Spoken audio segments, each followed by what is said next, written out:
Bonsoir à toutes et à tous, nous sommes le mardi 16 mai, installez-vous confortablement, nous allons découvrir ensemble le sommaire de ce journal. Nous recevrons deux invités. Tout d'abord, Frédéric de Chambure, secrétaire général de l'association Action Innocence, à propos de la pornographie visible bien trop facilement par les jeunes.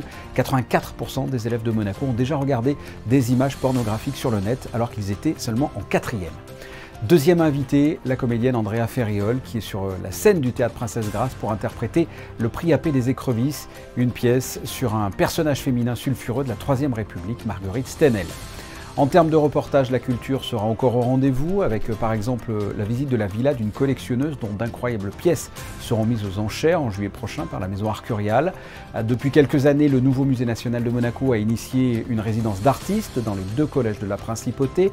Cette année, c'était au tour de l'artiste Léna Dur d'intervenir auprès des élèves de classe de 6e. Ou pour finir, le concert donné par l'orchestre philharmonique de Edward Elgar avec une œuvre peu connue, son concerto pour violon en si mineur, avec en soliste Frank-Peter Zimmermann. Pour la première fois, la maison de vente aux enchères Arcurial présente les pièces d'une collection privée avec plus de 90 pièces de la collectionneuse monégasque Céline Marcato. Émilie Terrasson et Jean-Alexandre Dordet ont eu la chance d'aller visiter sa villa. Reportage.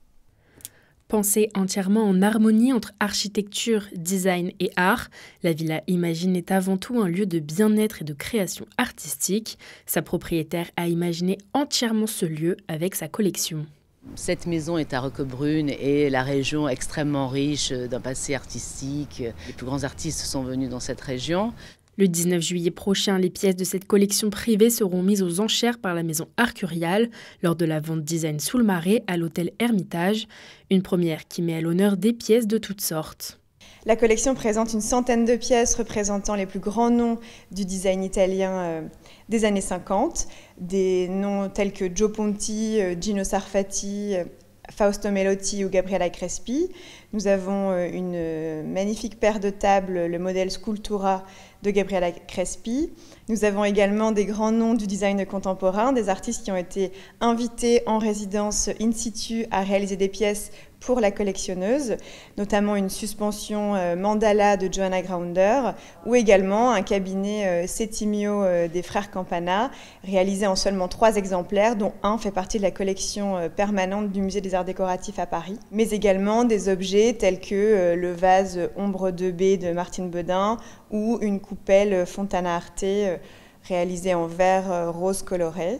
Un amour de l'art que la collectionneuse cultive depuis de nombreuses années, notamment au fil des rencontres. Ayant des origines italiennes, j'ai toujours été intéressée par l'Italie et je suis partie il y a 20 ans à Rome où j'ai fait des rencontres assez exceptionnelles et j'ai découvert surtout ce monde, toute cette culture, ce monde artistique, design d'après-guerre qui m'a passionnée tout de suite. J'ai connu Rossella Peruzzi qui avait la première galerie de design moderne italien à Rome et qui m'a petit à petit porté sur ce chemin et fait découvrir un monde fantastique. Parmi les pièces importantes, cette vente proposera également un ange de Gio Ponti, architecte et designer italien, créé pour la cathédrale de Los Angeles.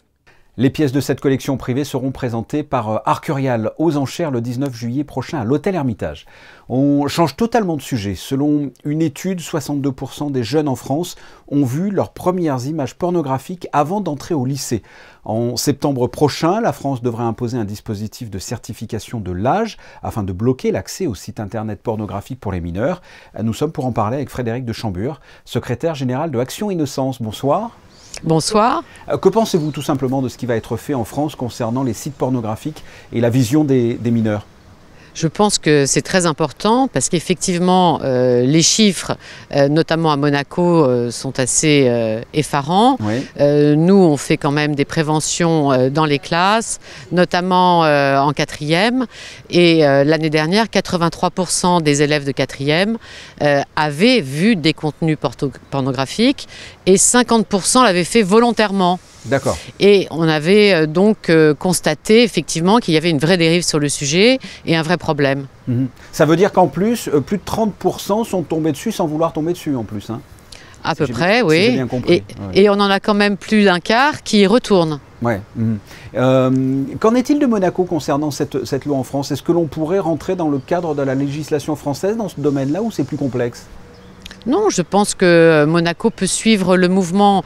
Moi, ce qui me fait un petit peu peur, c'est qu'au jour d'aujourd'hui, je crois qu'il n'y a pas une vraie volonté de tous les réseaux sociaux et de toutes ces grosses firmes d'empêcher l'accès à la pornographie pour les enfants.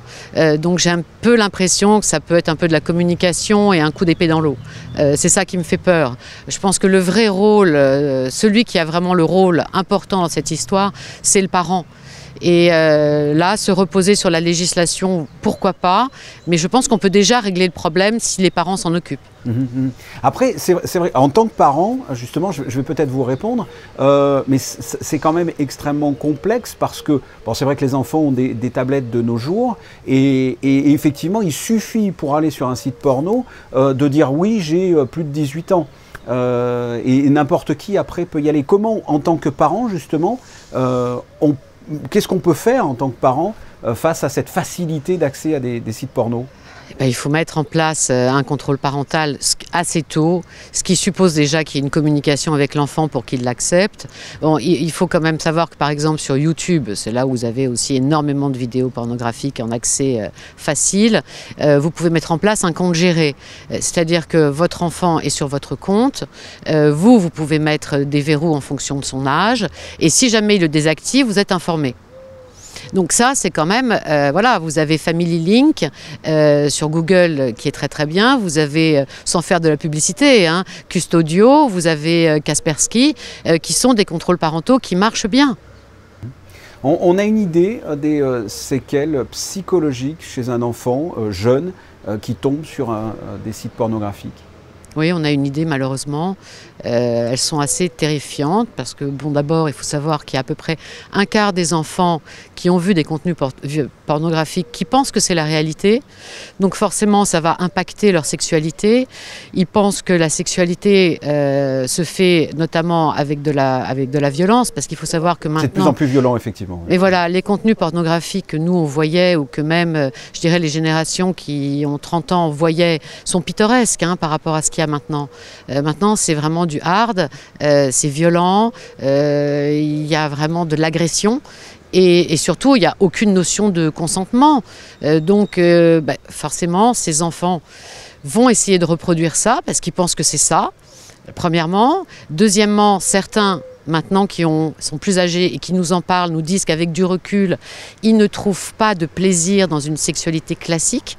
Il faut forcément qu'il y ait de la violence, de l'agression et donc du coup ça impacte leur vie de couple parce que les partenaires, si vous voulez, ne suivent pas. On est en train de transformer une génération comme ça de jeunes en des individus plus violents finalement, oui. Au-delà de la pornographie même. Oui, tout à fait.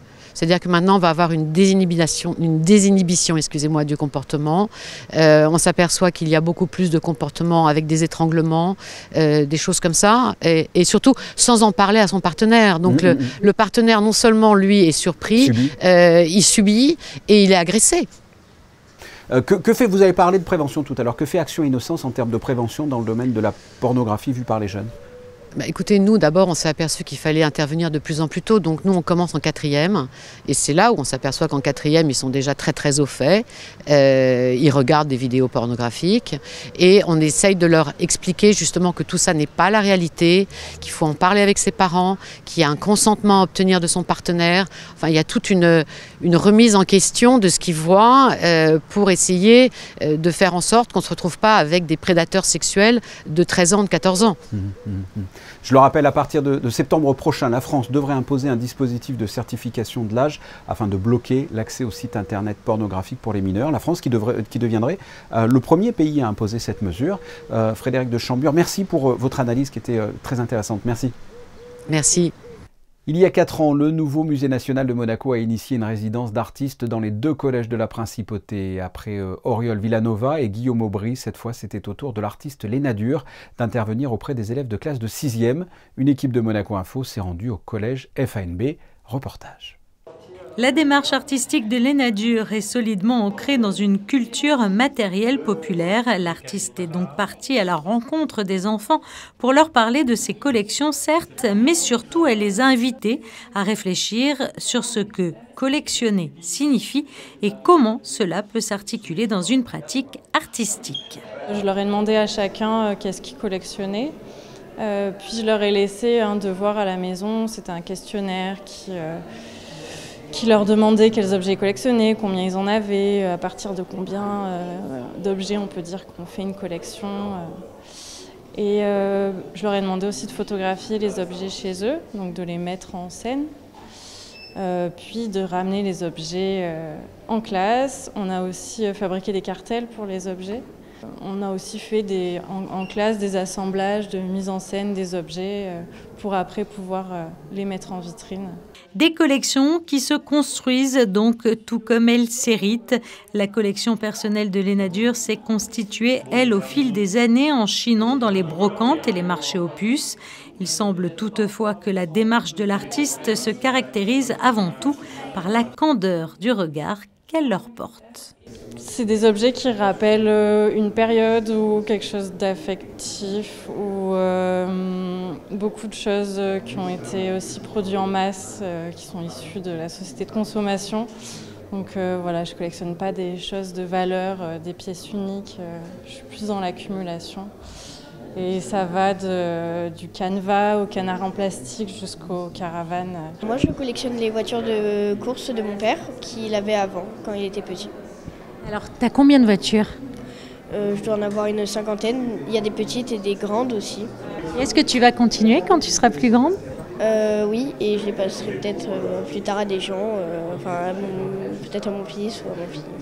Les œuvres de Léna Dure trouvent donc leur origine dans son étonnante collection d'objets émanant de la culture populaire, des trésors intimes qui ont inspiré les collégiens. Au collège, une vitrine réunissant les objets qui incarnent la collection de chacun des élèves et une sélection de la collection des clochettes liturgiques de l'aumônier de FANB ont trouvé place dans les couloirs de l'établissement.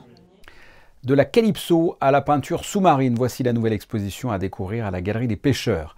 Le vernissage a eu lieu en présence du souverain lundi soir. Cette exposition présente des œuvres d'André Laban, un plongeur sous-marin, photographe et réalisateur de films.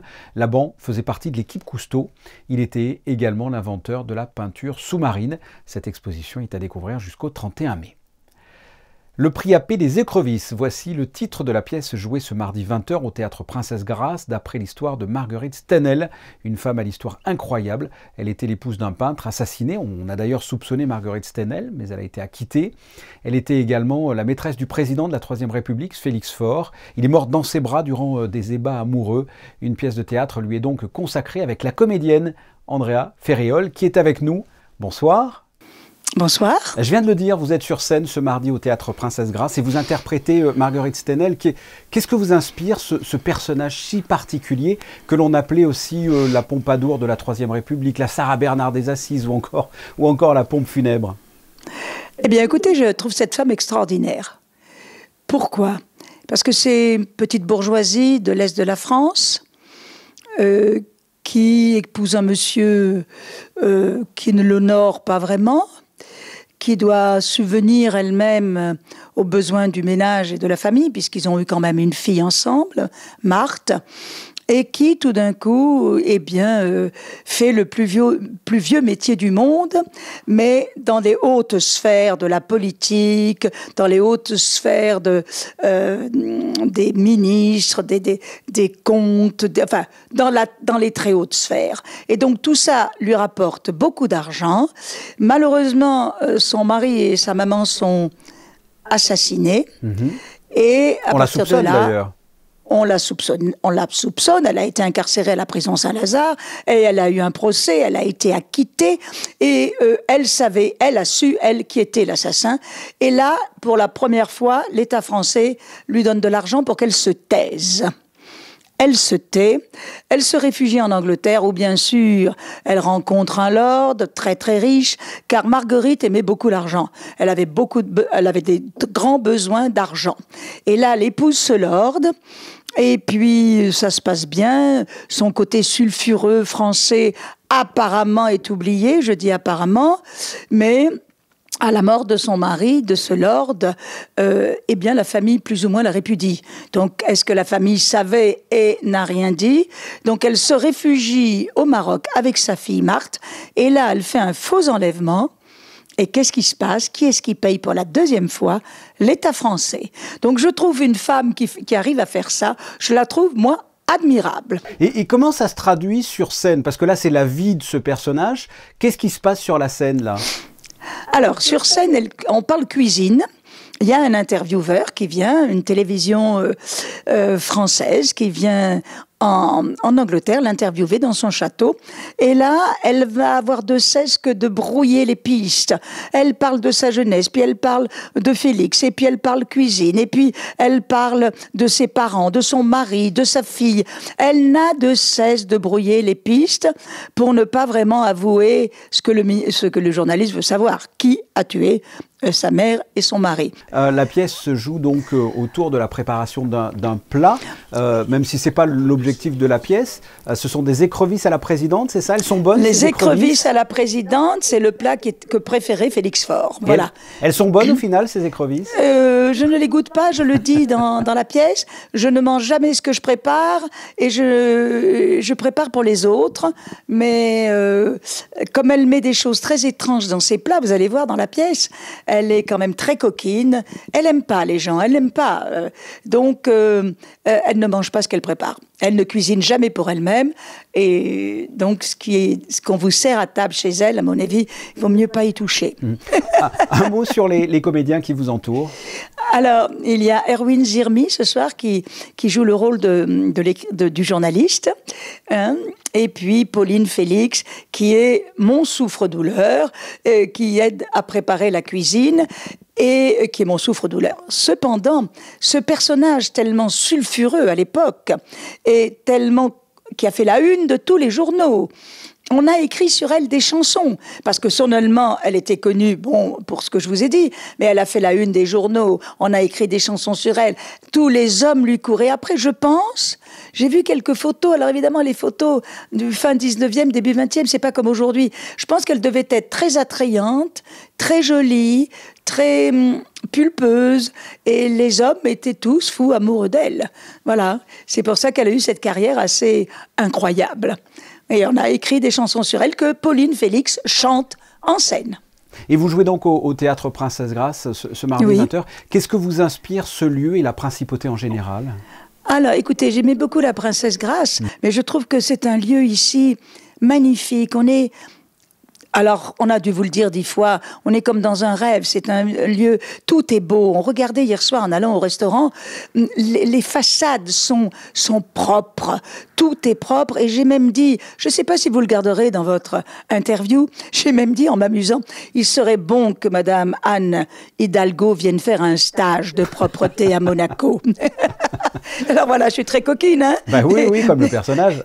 Voilà, mais si vous voulez, c'est tellement propre, c'est tellement... On est bien, on respire, il y a un respect de tout, quoi. Donc voilà, j'aime beaucoup la principauté de Monaco. Andrea Ferriol, merci d'avoir répondu à mes questions. Merci infiniment. Merci beaucoup. En bref, vous le savez, c'est l'actualité de cette fin de semaine. Monaco va affronter à Kaunas l'équipe de l'Olympiakos en demi-finale de l'Euroleague. Tout se jouera sur une seule rencontre et ça se déroulera ce vendredi à 17h en direct sur Monaco Info. Mais vous pourrez aussi le vivre en communion tous ensemble dans la salle Gaston Médecin, dans la limite des places disponibles. Ça sera gratuit. En revanche, il faut au préalable s'inscrire en ligne. Et puisque l'on parle de la Roca Team, après avoir dévoilé le 5 idéal de cette saison en Euroleague, dont fait partie l'ancien rouge et blanc Mathias Le Sort, eh bien Mike James fait lui partie du deuxième 5 d'Euroleague parmi l'ensemble des équipes de ce championnat.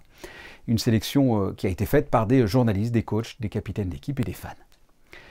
Dans un tout autre registre, le premier Open de Monaco de Païdjeda, qui est un art martial monégasque, s'est déroulé récemment à l'espace Saint-Antoine. Cette compétition a rassemblé 45 filles et 112 garçons âgés de 3 à 14 ans. Le Païdjeda est reconnu en France. C'est une discipline créée par Claude Pouget et qui est associée à la Fédération française de kickboxing et de Muay Thai. Musique classique à présent. De Edward Elgar, on connaît surtout Pop-Up and Circumstance et les variations Enigma. Même si ces titres ne vous disent rien, vous les avez probablement déjà entendus. En revanche, on connaît moins son concerto pour violon en si mineur. C'est sans doute en raison de sa complexité et de sa durée. Il a été interprété récemment à l'Auditorium Régnier III par l'Orchestre Philharmonique de Monte-Carlo avec en soliste Frank-Peter Zimmermann. Reportage de José Sacré et Lionel Bernardi. Un violoniste d'exception était l'invité de l'Orchestre Philharmonique de Monte-Carlo, placé sous la direction de Cornelius Meister, vendredi 12 mai à l'Auditorium Régnier III, Frank-Peter Zimmermann. Frank-Peter Zimmermann a interprété le concerto pour violon en si mineur d'Edward Elgar, l'un des concertos les plus longs de la musique occidentale, quasiment 1 heure. Ce véritable Everest musical, Frank-Peter Zimmermann l'a franchi avec beaucoup de talent et surtout beaucoup d'émotion. Je pense que chaque fois quand je joue ce concerto, ça me... une pièce de mon âme, ça s'est enlevé. Parce qu'on donne vraiment tout. On donne l'émotion, on donne son âme aux musiques, aux cette pièce, avec l'orchestre et pour le public. Et c'est toujours un voyage incroyable. Il y a vraiment des milliers de notes. D'abord, il faut vraiment étudier. Je dois avouer, je n'ai pas joué depuis 23 ans et je retournais avec ce concert parce que j'ai pensé, avant mon anniversaire, je deviens 60 ans dans 2 ans. Je dois jouer encore une fois. Et j'ai vraiment laissé le mois mars complètement libre pour l'étudier, pour retourner avec ce concerto. Et ça me donne beaucoup, vraiment. Créé à Londres en 1910 par le London Symphony Orchestra, dirigé par Elgar lui-même, avec en soliste le génial Fritz Kreisler, ce concerto possède en exergue de la partition un message mystérieux. Ici est enchâssée l'âme de... 4 points de suspension. Alors, à qui a-t-il dédié ce chef-d'œuvre ? Je pense peut-être lui-même, mais aussi peut-être une femme, on ne sait pas. Mais il y a vraiment si d'émotions dans ce concerto et je veux dire, c'est peut-être vraiment pour un amour pour une femme, définitivement. Ouais. Ah, qu'est-ce que l'on ne ferait pas par amour ? Passons à la météo avec Frédéric Hélion avant de se quitter. Quel temps fera-t-il mercredi, Frédéric ? Le temps va encore se dégrader, Fabien, quelques éclaircies le matin malgré un ciel bien chargé, puis des averses sont attendues dans l'après-midi.